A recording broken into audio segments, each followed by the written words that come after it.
আজকে শোক দিবস পালন করেন, রসিকতা করেন জাতির সাথে।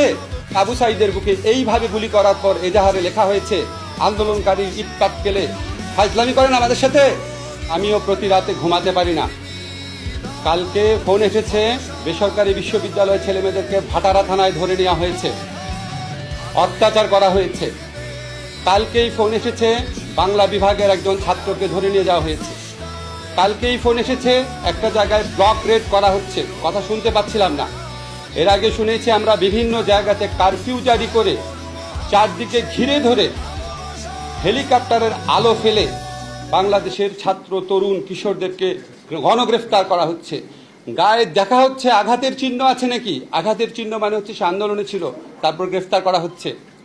আমি ঘুমাতে পারি না যখন আমি শহীদ মুগ্ধর গল্প পড়ি। যেই ছেলেটা আন্দোলনে গিয়েছিল বিস্কিট আর পানি দেওয়ার জন্য, সবাইকে